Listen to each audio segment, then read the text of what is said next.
Hello friends, welcome to my YouTube channel. તો આજે હું તમારી સાથે શેર કરીશ મસાલેદાર દેશી પાસ્તા રેસીપી. બાળકો જ્યારે પણ માંગે અને ફટાફટ રેડી થઈ જાય તેવી આજે પાસ્તાની રેસીપી આપણે કુકરમાં બનાવીશું.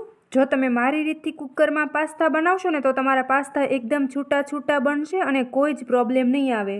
અને જો તમે આવી રીતે પાસ્તા બનાવશો ને તો પાસ્તાને બાફવાની બિલકુલ ઝંઝટ રહેતી નથી અને આપણા પાસ્તા જલ્દી બનીને રેડી થઈ જાય છે. તો આપણા પાસ્તાને કુકરમાં પરફેક્ટલી કઈ રીતે કૂક કરવા તેની આજે હું તમને ટ્રિક્સ અને ટિપ્સ સાથે બતાવીશ. અને આજે આપણે પાસ્તા એકદમ દેશી રીતથી બનાવવાના છીએ, તો વિડીયોને એન્ડ સુધી જોતા રહેજો. અને જો ચેનલ ઉપર નવા હોય તો પ્લીઝ ચેનલને સબસ્ક્રાઈબ કરી લેજો, જેથી કરીને નવા વિડીયોનું નોટિફિકેશન તમને જલ્દી મળી જાય. તો ચાલો તેને બનાવવાનું શરૂ કરીએ. તો અહીંયા પાસ્તા બનાવવા માટે મેં અહીંયા 5 થી 6 લસણની કળીઓ લઈ લીધી છે. લસણની કળીઓને આ રીતના આપણે ચાકુની મદદથી બારીક કટ કરી લઈશું. તો તમે જોઈ શકો છો કે મેં લસણને અહીંયા બારીક કટ કરી લીધું છે. આપણે આ રીતે પાસ્તાની અંદર લસણ ઉમેરવાથી આપણા દેશી પાસ્તાનો ટેસ્ટ એકદમ સરસ આવે છે. તો જુઓ ફ્રેન્ડ્સ, આપણે લસણ પણ એકદમ બારીક કટ કરી લીધું છે. હવે અહીંયા મેં મીડિયમ સાઇઝની એક ડુંગળી લઈ લીધી છે. ડુંગળીને પણ આ રીતના આપણે કટ કરી અને બારીક કટ કરી લઈશું. જો તમારે આ રીતના ચાકુની મદદથી હાથથી કટ ના કરવી હોય તો તમે ચોપરની અંદર પણ કટ કરી શકો છો. આપણી ડુંગળી એમાં પણ સરસ કટ થઈ જશે. તો અહીંયા હું 2 થી 3 જણને થાય એટલા પાસ્તા બનાવી રહી છું. તો અહીંયા મેં એ પ્રમાણે મીડિયમ સાઇઝની એક ડુંગળીનો ઉપયોગ કર્યો છે. તમે તમારા હિસાબથી જેટલા મેમ્બર્સ હોય તે પ્રમાણે ડુંગળી ટમેટાનો ઉપયોગ કરી શકો છો.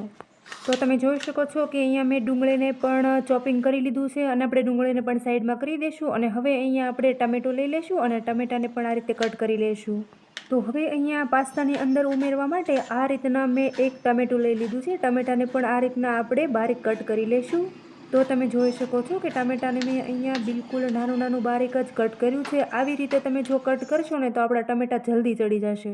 તો અહીંયા મેં પાસ્તા લઈ લીધા છે. પાસ્તાને આપણે અત્યારે બિલકુલ નથી ધોવાના. જ્યારે આપણે યુઝ કરીએ ત્યારે જ આપણે પાસ્તાને ધોવાના છે. તો અહીંયા પાસ્તાના વઘાર માટે એક કુકરની અંદર આપણે તેલ ગરમ થવા માટે રાખી દઈશું. તો આપણે ગેસ પર કુકરની અંદર તેલ આપણું સારું એવું ગરમ થઈ જાય ત્યાર પછી આપણે તેની અંદર હિંગ ઉમેરી દઈશું. તો અહીંયા તમારે હિંગ ઉમેરવી બિલકુલ ઓપ્શનલ છે. તમે ઈચ્છો તો ઉમેરી શકો છો, નહીંતર સ્કીપ પણ કરી શકો છો, પરંતુ હું અહીંયા હિંગનો ઉપયોગ કરી રહી છું. તો અહીંયા આપણે પાસ્તાનો વઘાર કરતી વખતે રાઈ જીરુંનો બિલકુલ ઉપયોગ નથી કરવાનો. તો આપણું તેલ સરસ એવું ગરમ થઈ ગયું છે. હવે આપણે તેની અંદર બારીક કટ કરેલું લસણ ઉમેરી દઈશું અને લસણને આપણે આ રીતના સારી રીતે સતળાઈ જાય ત્યાં સુધી ગરમ કરી લઈશું. તો આવી રીતે લસણ ઉમેર્યા પછી આપણે ચમચાની મદદથી સારી રીતે હલાવી લઈશું, એટલે આપણું લસણ એકદમ સરસ રીતે ચડીને તૈયાર થઈ જાય. તો અહીંયા લસણ ઉમેર્યા પછી આપણું લસણ ગોલ્ડન બ્રાઉન કલરનું થઈ જાય ત્યાં સુધી આપણે ચડવા દઈશું. તો આપણે અહીંયા એ વાતનું ખાસ ધ્યાન રાખીશું કે આપણી ગેસની ફ્લેમ મીડિયમ જ રાખીશું, જેથી કરીને આપણે અંદર ઉમેરેલા મસાલા બળી ના જાય. તો હવે અહીંયા આપણે બારીક કટ કરેલી ડુંગળી ઉમેરી દઈશું. ત્યાર પછી આપણે ટામેટા ઉમેરી દઈશું. તો આપણે અહીંયા આ બંને વસ્તુને એક સાથે જ ઉમેરી દઈશું, જેથી કરીને આ બંને વસ્તુ એક સાથે ચડીને તૈયાર થઈ જાય. તો આપણે ચમચાની મદદથી સારી રીતે હલાવી લેવાનું છે અને આપણા ટમેટા ગળી જાય ત્યાં સુધી આપણે એને ચડવા દઈશું. તો હવે આપણા પાસ્તાની તીખાશ માટે અહીંયા મેં 2 થી 3 મરચાંને કટ કરીને રાખ્યા હતા, તો તેને પણ આપણે ટમેટાની અંદર ઉમેરી દઈશું. મરચાં ઉમેરી આ રીતના ચમચાની મદદથી સારી રીતે હલાવી લેવાનું છે. તો પાસ્તા આપણે એકદમ દેશી રીતથી બનાવીએ છીએ, એટલે આપણે જે ઘરમાં રેગ્યુલર મસાલા વાપરીએ તેને પણ આપણે ઉમેરી દઈશું. તો અહીંયા મેં હળદર અને મરચું લઈ લીધું છે, તો આપણે તેને પણ ઉમેરી દઈશું. તો અહીંયા મેં 1 ટીસ્પૂન જેટલો ધાણા જીરું પાવડર લઈ લીધો છે, તો આપણે તેને પણ ઉમેરી દઈશું. અને જો દેશી પાસ્તાની અંદર તમારે pizza seasoning, oregano, chilli flakes ઉમેરવા હોય તો તમે ઉમેરી શકો છો, નહીંતર સ્કીપ પણ કરી શકો છો. પરંતુ હું આ 3માંથી એકે પણ મસાલાનો ઉપયોગ અહીંયા કરતી નથી, માત્ર એમનામ જ બનાવી રહી છું. તો આ સમયે આપણે લાલ મરચાંનો ઉપયોગ થોડો ઓછો કરીશું, કારણ કે વઘાર કરતી વખતે આપણે થોડું લીલું મરચું ઉમેર્યું હતું એટલા માટે. અને જો ખાસ આપણે બાળકો માટે પાસ્તા બનાવતા હોઈએ તો આપણે લીલા મરચાંનો, લાલ મરચાંનો બિલકુલ ઓછો જ ઉપયોગ કરવાનો હોય છે. તો હવે અહીંયા આપણે જે મેગી મસાલાનું પેકેટ આવે છે આપણે એક ઉમેરી દઈશું. આવી રીતે મેગી મસાલાનું એક પેકેટ યુઝ કરવાથી આપણા પાસ્તાનો ટેસ્ટ એકદમ સરસ આવે છે. પાસ્તાની અંદર મેગી મસાલાનું પેકેટ ઉમેરી આ રીતના આપણે ચમચાની મદદથી સારી રીતે હલાવી લઈશું, એટલે આપણો મસાલો જે છે એ સારી રીતે મિક્સ થઈ જાય. તો અહીંયા આપણે પાસ્તાને ક્યારે ધોયા છે? જ્યારે આપણે કુકરની અંદર ઉમેરવાના થાય ત્યારે જ આપણે પાસ્તાને ધોઈ લેવાના છે, એટલે આપણા પાસ્તા બિલકુલ ચીકણા નહીં બને અને એકદમ કોરા અને છૂટા છૂટા જ રહેશે. તો આ ધોયેલા પાસ્તાને આપણે કુકરની અંદર ઉમેરી દઈશું અને આ રીતના ચમચાની મદદથી ધીરે ધીરે આપણે હલાવી લઈશું અને મસાલા સાથે મિક્સ કરી દઈશું. જો આવી રીતે તમે પાસ્તા બનાવશો ને તો તમારે બાફવાની બિલકુલ ઝંઝટ રહેતી નથી અને આપણા પાસ્તા બનીને ફટાફટ રેડી થઈ જાય છે, કોઈ જ પ્રોબ્લેમ આવતો નથી અને આપણા પાસ્તા એકદમ છૂટા છૂટા જ બને છે. તો તમે જોઈ શકો છો કે આ રીતના મેં ચમચાની અંદર પાસ્તા લઉં છું એટલે આપણા પાસ્તા મસાલા સાથે એકદમ સરસ એવા મિક્સ થઈ ગયા છે. હવે જો તમને અહીંયા મીઠાની જરૂર લાગતી હોય તો અહીંયા આપણે 1 ટેબલ સ્પૂન જેટલું મીઠું ઉમેરી દઈશું અને આપણે પાણી ઉમેરી દઈશું. તો અત્યારે હું થોડું પાણી મિક્સ કરી આ રીતના પાસ્તાને હલાવી લઉં છું. આપણે જેમ પાણીની જરૂર પડે એ પ્રમાણે આપણે પાણી ઉમેરતા જઈશું. અને જ્યારે આપણે કુકરમાં પાસ્તા બનાવતા હોઈએ ત્યારે આપણે પાસ્તા અને પાણીનું મેઝરમેન્ટ સરખું રાખીશું તો આપણે કોઈ જ પ્રોબ્લેમ નહીં આવે અને આપણા પાસ્તા એકદમ છૂટા છૂટા બનશે.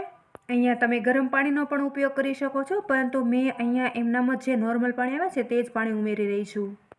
તો હવે અહીંયા પાણી કેટલું એડ કરવું જેથી કરીને આપણા પાસ્તા પરફેક્ટલી કૂક થાય. તો તમે જોઈ શકો છો કે આ રીતના મેં પાણી ઉમેર્યા પછી પાણીની અંદર પાસ્તા ડૂબડૂબા રહે એ પ્રમાણે આપણે પાણી ઉમેરીશું.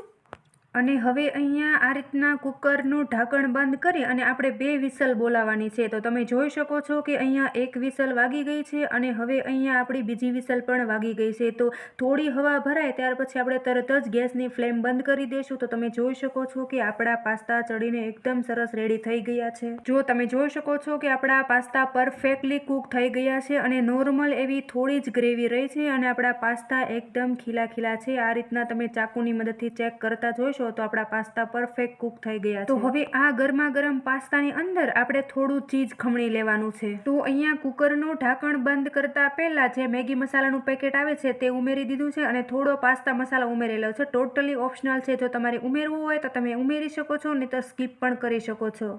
અને અહીંયા ચીઝ પણ જો તમને ભાવતું હોય તો તમે વધારે ખમણી શકો છો અને નહીંતર ઓછું પણ કરી શકો છો. આ રીતના ચીઝ ખમણી આપણે 5 મિનિટ માટે આ રહેવા દઈશું ડીશ ઢાંકીને. તો જો હું ડીશ ખોલીને બતાવી દઉં કે આપણું ચીઝ સરસ એવું મેલ્ટ થઈ ગયું છે. હવે અહીંયા આપણે થોડો જ પાસ્તાનો જે મસાલો આવે છે તેને પણ આપણે ઉમેરી દઈશું. આનાથી આપણા પાસ્તાનો ટેસ્ટ એકદમ સરસ આવશે.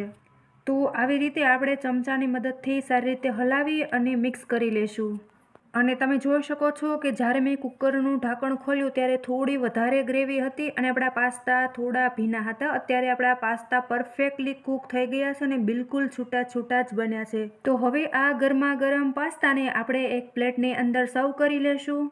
તો જુઓ, તમે આવી રીતે પાસ્તા બનાવશો તો આપણે જે રીતના બહાર પાસ્તા ખાઈએ તે જ રીતના આપણા પાસ્તા બનીને તૈયાર થશે. તો તમે જોઈ શકો છો કે આપણા છૂટા છૂટા ખીલેલા પાસ્તા રેડી છે. અને જો તમને અમારી કુકરમાં પાસ્તા બનાવવાની રેસીપી પસંદ આવી હોય તો ફ્રેન્ડ, ફેસબુક, વોટ્સએપમાં શેર કરવાનું બિલકુલ નહીં ભૂલતા અને કમેન્ટ બોક્સમાં એક પ્યારી સી કમેન્ટ જરૂરથી કરજો. ફરી મળીશું એક નવા વિડીયો સાથે.